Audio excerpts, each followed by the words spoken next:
Hello and welcome once again to Breakfast All Day. Good to see you guys out there. I am Christy. That is Matt. That is Alonso. Next up for us is a really great little indie called Charm City Kings. Alonso will tell you about it. Yeah, this film, I want to say launched at Sundance this year, right? Yes, it was a big hit at Sundance. Yes, and it's now premiering on HBO Max. Directed by Angel Manuel Soto. It is based on a documentary about the motorcycle, dirt bike, BMX, not BMX, but motorcycle, bikes. dirt bike scene in Baltimore. And so this is a movie about a kid named Mouse, played by Jahi Winston. His older brother was very much enmeshed in that scene, and he hopes to follow in his footsteps, although his mother, played by Tiona Paris, does not want him to, because it's what killed, as she sees it, that's what killed the brother. He has a sort of big brother figure played by William Catlett, who is a detective on the police force, but the kid very much resents being seen or associated with a cop. So then he winds up befriending Blacks, played by Meek Mill, who is kind of running the most sort of exclusive of the motorcycle gangs. Blacks has gone to prison. He's now trying to go straight, working as a mechanic. But the further that Mouse gets drawn into this world, he sort of gets his head turned by the more criminal aspects, even though he has fallen for a very sweet girl named Shay, played by Milan Ray, who is being raised by her grandmother. Her name is Yeah. Nikki. Oh, wait, I'm sorry. Is Shay the sister? Shay's a younger sister. Sorry. It's okay. Nikki is her name. Nikki, sorry. I'm looking at IMDb out of the corner of my eye and getting this all wrong. Forgive me. Chandler DuPont is her name. Chandler, yes. Okay. So this is it is a movie about a very specific part of Baltimore and a subculture, and sort of, surviving it and getting through it, and ideally getting to follow your dreams. Mouse has always wanted to be a veterinarian, but he has his head turned by the flashier world of becoming a drug courier via the motorcycle gangs. I think this movie's terrific. I really love the sense of place. I think the characters are all really vivid. The music choices are really great. I had never heard the song Church before, which I'm now a huge fan of. I think Sam Newhall's the guy's name. I went back into the movie and Shazammed it so I could find out what it was. But yeah, I dug this. What did y'all think? I liked it a lot too, and I did not know anything about this subculture. It has this really incredibly rich sense of place. And while in the most cursory way, it may sound like a very familiar story, coming of age drama where a kid has two paths in front of him. One is the clear path of, being successful and staying out of trouble. And the other is like the enticement of flash and danger and quick money and the kind of approval that you get, the screwed up sense of belonging and approval and validation that you get from that. It sounds very familiar, but these characters are so richly developed and you really feel like you are in the middle of the scene. And the performances are so strong. Giallo Winston has been in Queen and Slim. Yeah. He was in The Dead Don't Die. And he's so natural and so charismatic. And I love the friendship with his two best buddies and the banter between them. Yeah. And that's a lot of fun, but, increasingly gets fraught as his path diverges from theirs, and the way that, they're like 13, 14 years old and they're trying to be men and trying to be grown up, but they're still kind of little kids. And that tension brings a lot to this story. Meek Mill is great in this. He is so charismatic. And it's again, that could have been a totally cliched role, right? The guy who has been a criminal, who is trying to go straight, has an intimidating presence, but is, clearly a good guy deep down. He brings so much nuance to it, and he's so natural and so accessible.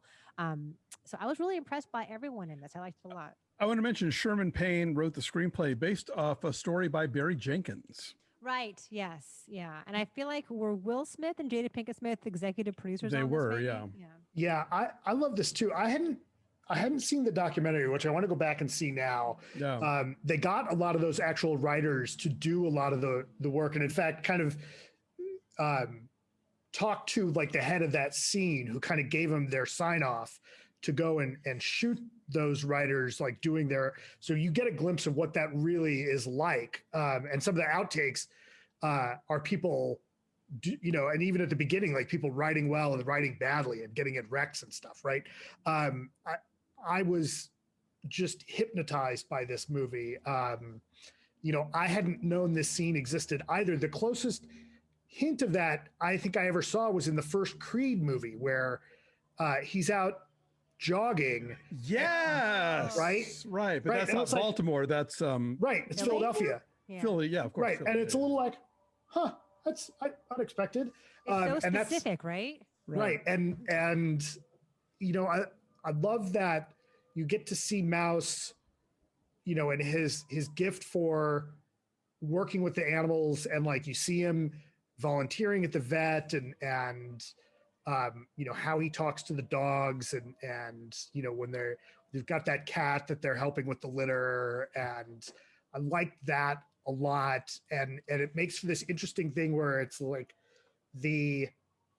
his interest in being a vet is so kind of uniquely him and almost internal, whereas that fascination with the bike culture is external. And it's more of the culture around him that he wants to be a part of, as if he's afraid to embrace being a vet. And I was fascinated by that. And I love the way you hear, I think it's Blacks talk about the freedom of writing and what that means for him. And it's less about the look and more just about being able to just write. Then coupled that chase scene early on in the movie is riveting, right? Yeah. Such a long take, and that's one of them. Yeah. And, like these drone shots and these POV shots, and it's as thrilling as anything in any of the Fast and Furious movies.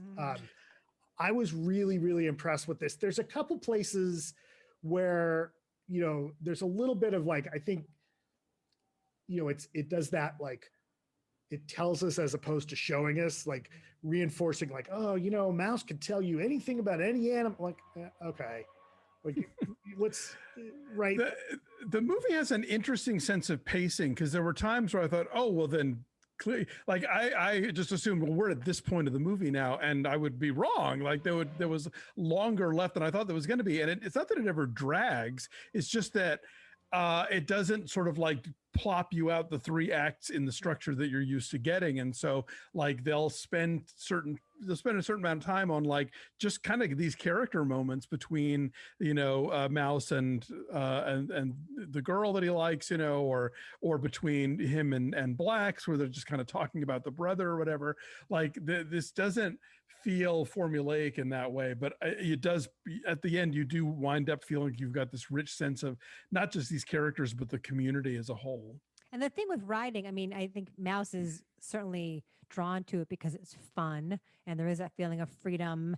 And I think he likes the flash and the approval that he gets from it, but also it's a connection to his brother, Right. who he loved dearly and who was like a father figure to him, it seemed. And then you have two very different potential father figures in the detective who was like his mentor, and then Meek Mill, who is a more exciting version of that. And this never feels like porn to me. It never feels like it's exploitative of like, oh, look at these Black people struggling in Baltimore. And it never feels leering. It feels lived in and true. Yeah. As for what you were saying, Matt, about him being kind of afraid to pursue, being a veterinarian. I mean, he's 14. He can't get a job being paid at the vet clinic. They'll occasionally slip him something under the table. But if he becomes a drug courier, then suddenly like, oh, no, you get all this money, So obviously there's that temptation, and there's that, that thing that comes up so much for people. It's like what we were talking about before with, that when other economic opportunities are deprived you, then of course you're going to turn to stuff that's maybe a little shadier just because you have a family to feed.